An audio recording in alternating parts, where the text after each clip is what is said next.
Ένα τετράδιο ανοιχτό επάνω στο τραπέζι, αρπάζω το στυλό, κολλάει στο χέρι. Ένα beat δυνατό στα ηχεία να παίζει. Είναι αργά, μα ο χρόνος πια δεν με πιέζει. Τόσα περίεργα θέματα μπλεγμένα στο μυαλό μου βαραίνουν το κεφάλι και ρίχνουν το εγώ μου. Έχω ανάγκη να βγάλω τα αποθυμένα από το νου μου. Έτσι τα ρίχνω στο χαρτί για καλό του εαυτού μου. Έχω το στυλ το δικό μου, ξεχωρίζω παντού.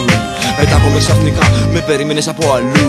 Δεν μοιάζω με κανένα, όπως ούτε εσύ με μένα. Δεν χρωστάω τίποτα, δεν αλλάζω για σένα. Φοράω φάρδια, τα μπαλάκια χαλαρά. Προχωράω αργά, πάντα ρυθμικά.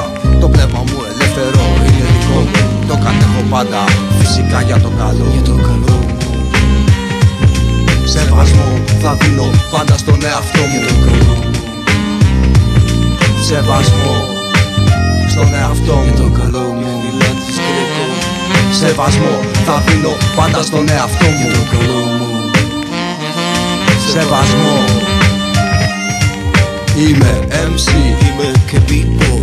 Χορεύω στην πίστα, στο τσιμέντο ή στη χλόη. Με κινήσεις ακριβίας σαν τους δείχνεις απ' το ρολόι. Όποιος κόντρα μου πάει, κινητά θα τρώει. Όταν χορεύω, ξεφεύγω σαν πουλί στον αέρα πετάω.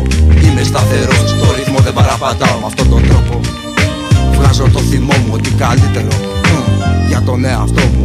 Είμαι και θα μείνω στη φάση μου απάνω. Δεν θα σταματήσω μόνο αν πεθάνω. Το ξέρω ότι δεν χάνω με όλα αυτά που κάνω. Με το hip hop show τα όνειρά μου φτάνω. Σκέψου ό,τι θες, εγώ έχω το σκοπό μου. Με εμπόδια ή όχι συνεχίζω τον δρόμο μου. Χωρίς εγωισμό, προσέχω τον εαυτό μου. Είναι ό,τι πιο σωστό για το καλό. Σεβασμό θα δίνω πάντα στον εαυτό μου. Σεβασμό στον εαυτό μου. Για το καλό μου. Σεβασμό θα δίνω πάντα στον εαυτό μου. Για το καλό μου. Σεβασμό.